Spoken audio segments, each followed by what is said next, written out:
आज हम पढ़ रहे हैं ऐसे 720 क्या ऐसे 720 आज हम पढ़ रहे हैं। ऐसे 720 डील्स विद ऑडिटर्स रेस्पॉन्सिबिलिटी से डील करता है किसके रिगार्डिंग, अदर इन्फॉर्मेशन के रिगार्डिंग, ठीक है, वेदर फाइनेंशियल और नॉन फाइनेंशियल, चाहे वो फाइनेंशियल इन्फॉर्मेशन हो या फिर वो नॉन फाइनेंशियल इन्फॉर्मेशन हो, जो कि इंक्लूड करता है इन एंटिटीज़ एनुअल रिपोर्ट के अंदर, जो इंक्लूड करती हैं इन्फॉर्मेशन उसमें, उसके रिगार्डिंग उस रिगार्डिंग ऑडिटर्स की क्या रेस्पॉन्सिबिलिटी है, ठीक है।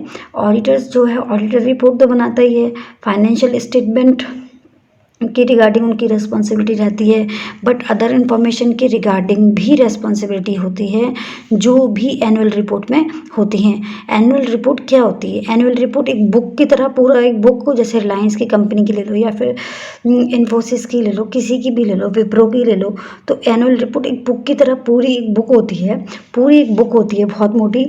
उसके अंदर फाइनेंशियल स्टेटमेंट होती हैं, 300-400 पेजेस की होती है वो। उसके अंदर बहुत सारी इन्फॉर्मेशन होती है, ठीक है।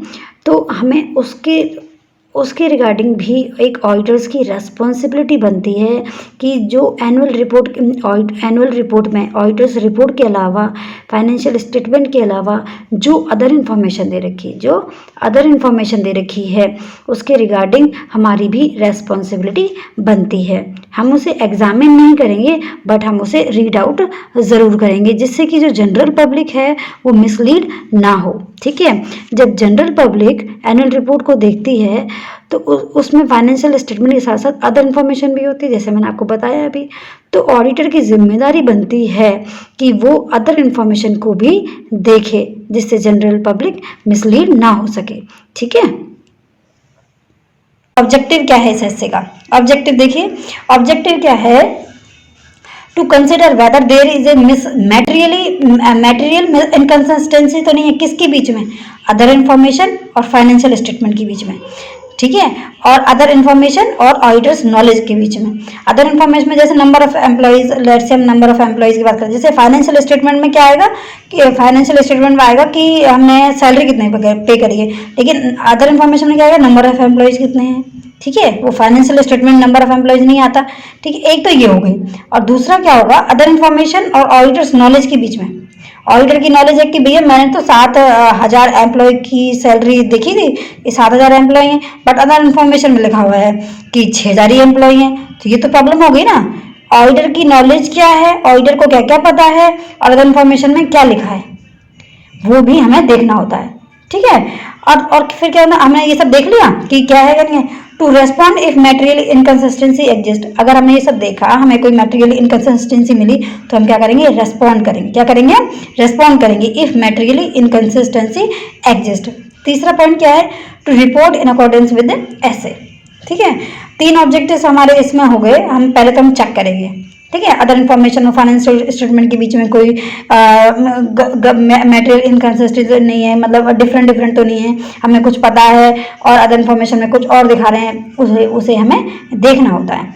फिर अगर हमें इसमें कुछ गड़बड़ लगती है तो हमें उसके अकॉर्डिंग रेस्पॉन्ड करना होगा इफ मटेरियल इनकंसिस्टेंसी एग्जिस्ट। अगर हमें इसमें मटेरियल इनकंसिस्टेंसी है तो हमें उसके अकॉर्डिंग रेस्पॉन्ड करना होगा, ठीक है। फिर हमें उस पर रिपोर्ट करनी पड़ेगी इस ऐसे के अकॉर्डिंग।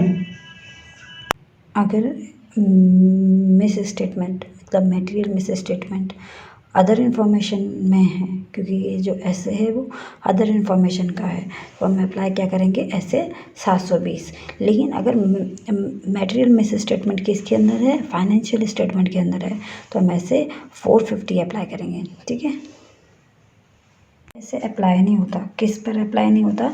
प्रिलिमिनरी जो अनाउंसमेंट्स होती हैं, this SA does not apply to preliminary announcements of financial information और securities offering documents including prospectus वगैरह जो इशू होते हैं उन पे ये सब अप्लाई नहीं होता, ठीक है। The auditors responsibility under this SA do not constitute, क्योंकि ये जो है हमारा अदर इन्फॉर्मेशन के बीच में, अदर इन्फॉर्मेशन पर है पूरा ऐसे, ठीक है।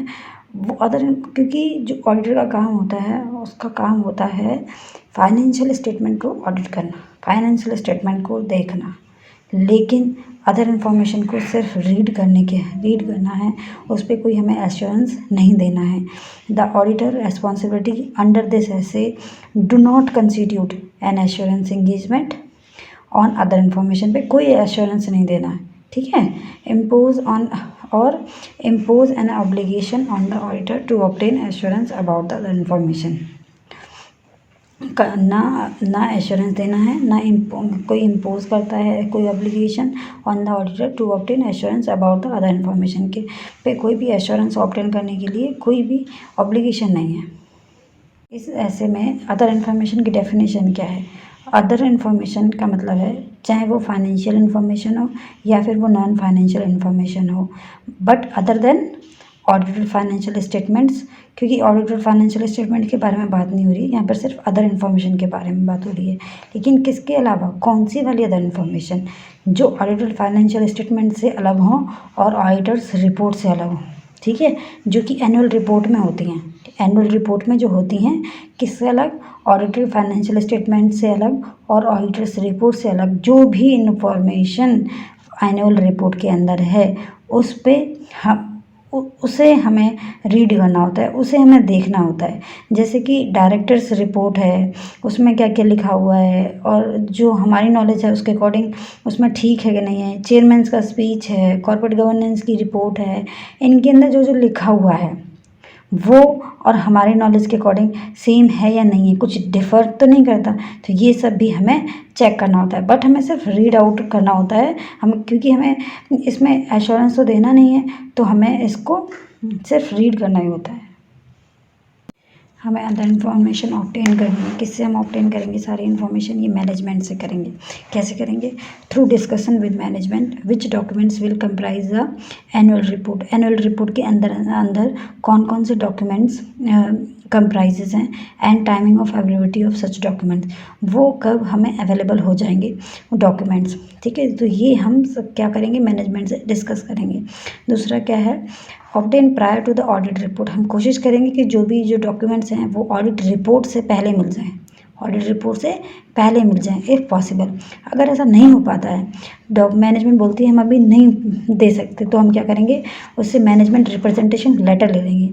If not possible before the date of audit report and will be provided to the auditor when available and prior to the issuance by the entity, ठीक है। तो हम उससे रिप्रेजेंटेशन लेटर ले लेंगे। ऐसे 720 के अंदर हमें एग्जामिन नहीं करना है। क्या नहीं करना है? अदर इन्फॉर्मेशन को एग्जामिन नहीं करना है, बट रीड करना है। Reading and considering the other information, reading and considering the other information को हमें रीड करना है, ठीक है। The auditor shall to evaluate their consistency, compare selected amounts or other items in the other information with such amounts or other items in the financial statements. हमें क्या करना है? कंपेयर करना है सेलेक्टेड अमाउंट्स को or other items in the information with such amounts or other items in the financial statements, ठीक है। Consider whether there is a material inconsistency between the other information and the auditor's knowledge obtain. हमें देखना है कि material inconsistency तो नहीं है। Material inconsistency का मतलब क्या होता है? एक तो हम बार बार टर्म यूज़ कर रहे हैं, मैटेरियल मिस स्टेटमेंट और मैटेरियल इनकन्सिस्टेंसी। मैटेरियल इनकन्सिस्टेंसी मतलब डिफरेंस तो नहीं है इसमें कुछ और इसमें कुछ, तो हम जब मैटेरियल इनकन्सिस्टेंसी की बात करते हैं। लेकिन जब मैटेरियल मिस स्टेटमेंट की बात करते हैं तो एक गलती जो बहुत ही बड़ी गलती होती है उसे मैटेरियल मिस स्टेटमेंट बोलते हैं। एक ही फाइनेंशियल स्टेटमेंट के अंदर है तो उसे मैटेरियल मिस स्टेटमेंट बोलेंगे, बट हम दो चीज़ के बीच में बात कर रहे हैं तो हम बोलेंगे मैटेरियल इनकन्सिस्टेंसी, ठीक है। Between the other information and the auditor's knowledge obtain, जो भी अदर इन्फॉर्मेशन है और जो ऑडिटर्स की नॉलेज के बीच में अगर कोई मटेरियल इनकन्सिस्टेंसी है, ठीक है, तो क्या करेंगे? In the context of audit evidence obtain and conclusions reached in the audit.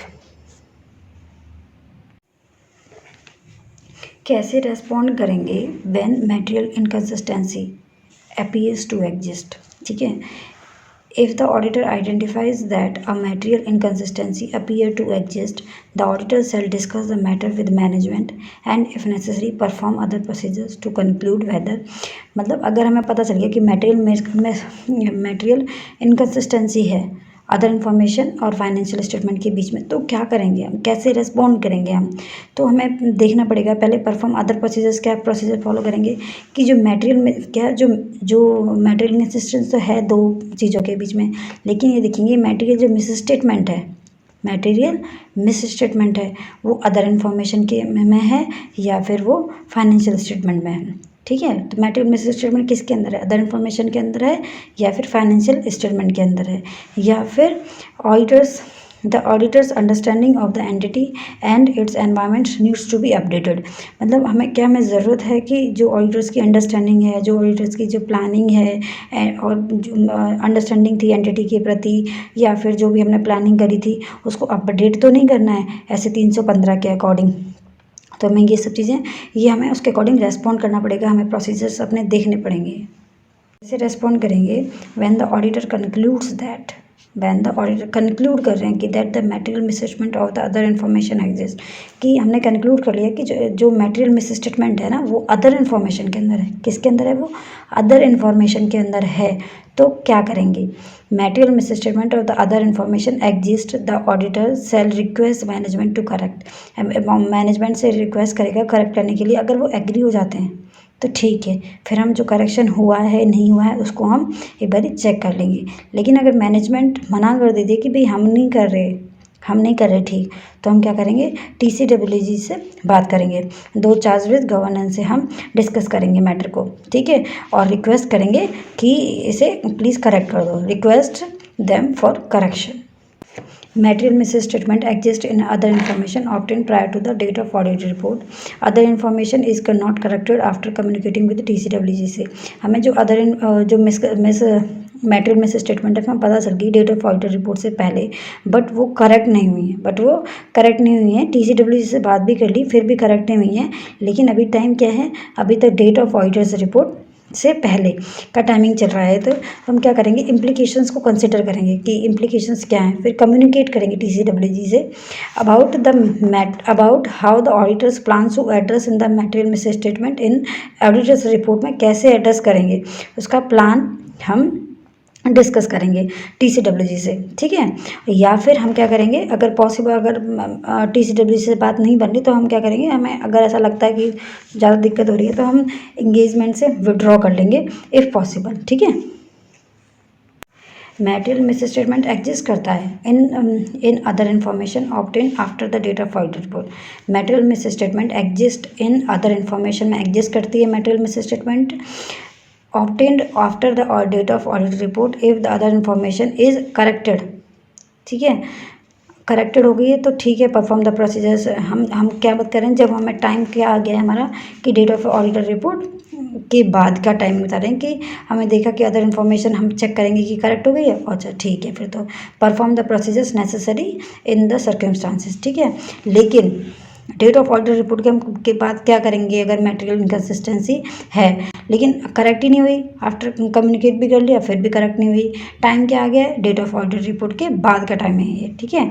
फिर हम क्या करेंगे, take appropriate action considering the auditor's legal rights and obligations, जो भी ऑडिटर का लीगल राइट होगा उसके अकॉर्डिंग हम देखेंगे, to seek to have the uncorrected material misstatement appropriately brought to the attention of the users for whom the auditor's report is prepared. अगर auditors conclude करता है, ऑडिटर्स क्या conclude करता है कि जो मटेरियल मिस स्टेटमेंट है ना वो फाइनेंशियल स्टेटमेंट के अंदर है, किसके अंदर एग्जिस्ट करती है, फाइनेंशियल स्टेटमेंट के अंदर एग्जिस्ट करती है, तो हम SS 450 के अकॉर्डिंग उसे करेक्ट करवाएंगे, ठीक है। Whether there is a requirement to update the understanding of the entity and its environment, अगर हमें ऐसा लगता है कि हमें जो नॉलेज लेनी है एंटिटी से तो वो हमारी थोड़ी गलत हो रही है, तो हम क्या करेंगे, हम ऐसे 315 के अकॉर्डिंग हम जो हमारी जो प्लानिंग वगैरह है वो हम उसे चेंज कर देंगे, ठीक है। उसके अकॉर्डिंग हम रेस्पॉन्ड करेंगे ऐसे 315 के अकॉर्डिंग, ठीक है, respond appropriately in accordance with the other ऐसे, ठीक है, चलता है। जैसे हमें पता लग जाता है कि मटेरियल मिस स्टेटमेंट अभी भी मटेरियल मिस स्टेटमेंट है, किसके अंदर है, फाइनेंशियल स्टेटमेंट के अंदर है, लेकिन कब का टाइमिंग की कब पता चला हमें ये चीज़, डेट ऑफ ऑडिटर्स रिपोर्ट के बाद पता चला, ठीक है। If auditor concludes existence of material misstatement in financial statement after the date of audit report के बाद हमें पता चला है, तो हम ऐसे 560 के अकॉर्डिंग डील करेंगे। ठीक है, अब रिपोर्टिंग की बारी आती है। रिपोर्टिंग कैसे होगी? The auditor's report shall include, report के अंदर कैसे इंक्लूड होगा? Shall include a separate section with the heading other information और अदर एप्रोप्रिएट हेडिंग। जो भी हमें कुछ अगर एप्रोप्रिएट हेडिंग लगती है, ठीक है, वो या फिर अदर इन्फॉर्मेशन की हेडिंग हम यूज़ करेंगे। लिस्टेड एंटिटीज़ के केस में क्या होगा? यहाँ पे ये सेल इंक्लूड है, ठीक है। The auditor's report shall include, क्या एक मतलब करना ही करना है ये पैराग्राफ, अदर इन्फॉर्मेशन पैराग्राफ एक ऐड करना है हमें। लिस्टेड एंटिटीज़ के केस में क्या होगा? The auditor has obtain or expected to obtain the other information, ठीक है। अनलिस्टेड एंटिटीज़ के बीच में the auditor has obtain some or all of the other information. जब auditor's report, when auditor's report is required to include an other information, हमने देख लिया कि इसमें अगर अदर इन्फॉर्मेशन का पैराग्राफ आ रहा है, ठीक है, रिक्वायर है अदर इन्फॉर्मेशन का paragraph, this section cell include statement हम देंगे उसके अंदर, ऑडिटर्स रिपोर्ट के अंदर statement that management is responsible for the other information. उसमें बताएंगे कि जो भी अदर इन्फॉर्मेशन हैं उनके लिए रिस्पॉन्सिबल कौन है? मैनेजमेंट है, ठीक है। An identification of other information if any obtain by the auditors prior to the date of auditors, हम ये आइडेंटिफाई करेंगे कि हमें कौन कौन सी इन्फॉर्मेशन जो मिल गई थी डेट ऑफ ऑडिटर्स रिपोर्ट से पहले, and for an audit of financial statement of listed entity other information if any expected to be obtain after the date of auditor report. A statement that the auditor's opinion does not cover the other information and accordingly that the auditor, हम एक statement देंगे किसका? that the auditor's opinion does not cover the other information, हम statement देंगे कि जो auditors का opinion है वो include नहीं करता है other information को, and accordingly that the auditors does not express an audit opinion or any form of assurance conclusions thereon। Description, इसमें क्या एक डिस्क्रिप्शन है of the auditor's responsibilities relating to the reading, considering and reporting on the other information as required by this SA, and when other information has been obtained prior to the date of auditor's report either a statement that the auditor has nothing to report, ठीक है। मतलब ये अगर when the information has been obtained prior to the date of auditor report either a statement that has nothing to report, if the auditor has concluded that there is an uncorrected material misstatement of the other information, a statement that describes the uncorrected material misstatement of the other information। हम क्या करेंगे, अगर हमें कोई report करने के लिए नहीं है तो हम उसमें अदर पैराग्राफ में हम लिखेंगे कि हमारे पास कुछ भी रिपोर्ट करने के लिए नहीं है। लेकिन अगर हमारे पास कुछ है जो रिपोर्ट करने के लिए है, जो अनकरेक्टेड मटेरियल मिसस्टेटमेंट है और अदर इन्फॉर्मेशन को, तो हम उस पैराग्राफ में हम इसे शो करेंगे। बट अगर नहीं है तो हम लिखेंगे कि हमारे पास कुछ भी लिखने के लिए अदर पैराग्राफ में नहीं है, अदर इन्फॉर्मेशन में नहीं है। अगर है तो हम उसमें लिखेंगे कि अनकरेक्टेड मटेरियल मिसस्टेटमेंट ये हैं। डॉक्यूमेंट तो सिंपल है कि जो इस ऐसे के अकॉर्डिंग हमने प्रोसीजर्स फॉलो करेंगे वो हमारे डॉक्यूमेंट्स में आ जाएगा। और final version of the other information on which the auditors has perform the work required under this ऐसे, ठीक है। जो भी अदर इन्फॉर्मेशन का फाइनल वर्जन क्या निकल के आया तो हम उसे भी एक तो मैं प्रोसीजर्स और final version of the other information on which the auditors has perform the work required under this ऐसे, ठीक है। यही डॉक्यूमेंट्स में 2 डॉक्यूमेंट्स आ जाएंगे।